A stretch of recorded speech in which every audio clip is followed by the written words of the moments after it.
سنبھالنے والا میں ہوں, اس ملک کا اصل وارث میں ہوں. تمہارے تخت اور تاج جو ہے یہ میری بدولت ہے. تو ہم اپنی حیثیت کو خود نہیں پہچانتے. آج کا یہ جو دن ہے اس کو ہم بھول جاتے ہیں, پھر اگلے سال آ کے اس کو ہم مناتے ہیں. آپ یقین جانیے کہ اس مرتبہ انٹرنیشنل کانفرنس کے لیے جب میں ترکی گیا ہوں تو راستے میں قطر کا ایئرپورٹ, وہاں پہ بھی 4 گھنٹے, میں جاتے ہوئے 4 گھنٹے, واپسی میں میرا اسٹے تھا. میں نے ڈسپلن دیکھا, میں نے اس ملک کے لوگوں کو, اس ملک کے اندر تمام اس چیزوں کو گہری نگاہ سے دیکھا.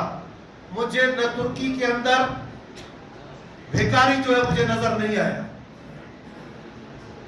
آپ یہاں سے نکلے, آپ کے لوگوں کو اس حکمرانوں نے غلامی تو دے ہی دیا, لیکن آج آپ کے اچھے اچھے لوگوں کو بھیکاری بنا دیا ہے. کب ہم سمجھیں گے؟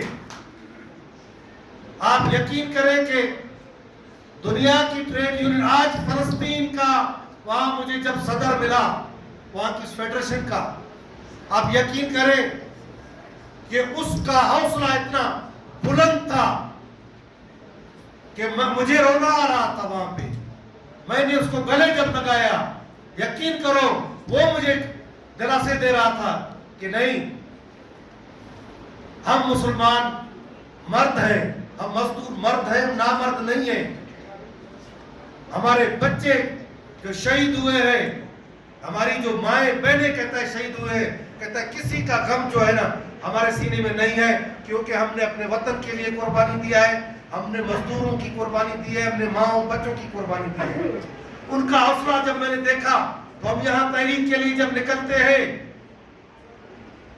آپ کا ایک سی ایم یا آپ کا ایک ڈی سی جو ہے نا آپ کو پسپا کر دیتا ہے. آپ کے ظالم حکمران جو آپ سے ووٹ لے کے آپ کے خلاف کام کرتے ہیں.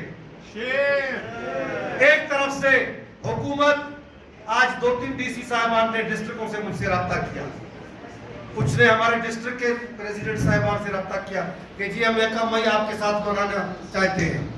یہ کس قسم کی حکومت ہے؟ ایک طرف سے آپ عدلیہ, حکمران مزدور طبقے کو جو ہے مار رہے ہو.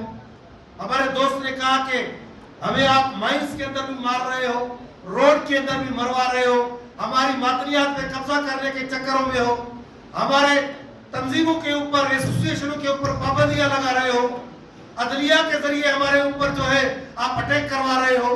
جب تحریک پر نکلو تو عدلیہ ہمیں روکتا ہے کہ نہیں جی آپ نے جدوجہد نہیں کرنا ہے, روڈ بند نہیں کرنا ہے. بھئی ہماری بات تو کوئی سنتا نہیں ہے.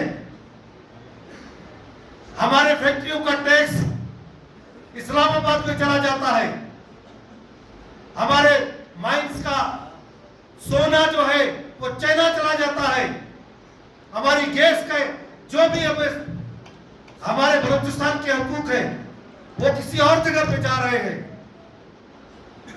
ہم نے, آپ نے خانہ جنگی کے اندر ڈال دیا ہے. اب وہ جو سپاہی مر رہا ہے اس بیچارے کو بھی پتا نہیں ہے کہ میں کس کے لیے مر رہا ہوں, شہید ہو رہا ہوں. اور وہ جو بلوچ, ایک غریب, ایک مزدور جو مر رہا ہے اس کو بھی پتا نہیں ہے کہ میں کیوں مر رہا ہوں. ایک عورت مہرنگ کو تم جیل میں ڈالتے ہو, تم اپنی قوت کا مظاہرہ کرتے ہو, کس کے اوپر کر رہے ہو؟ اس ملک کے عوام کے ساتھ محبت ماں اور باپ کے سلوک کرنے کے بجائے تم نے تو جہنم بنا دیا اس ملک کو. اس ملک کے والی وارث ہم ہیں.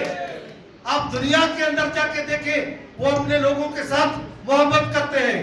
آج بھی ترکی میں, استنبول میں تحریک چل رہا ہے, حکومت کے خلاف چل رہا ہے, لیکن یقین جانیے کہ اس قسم کا ظلم نہیں ہوا کہ یہاں پہ لوگوں کو گولیاں ماری گئی ہیں. یہاں پہ حکمران اس حد تک آ گئے کہ تحریک, نہ سیاستدان کے تحریک کو کامیاب ہونے دیتے ہیں, نہ مزدور کی تحریک کو. آج کسان کے ساتھ جو ظلم ہوا ہے, آپ یقین جانیں میرا تعلق اس خطے سے ہے. یہاں پہ بزگر کمیٹی کا نائب صدر بیٹھا ہوا ہے عادل جمالی, اس سے آپ پوچھیں کہ کھاد جو ہے اس بزگر کو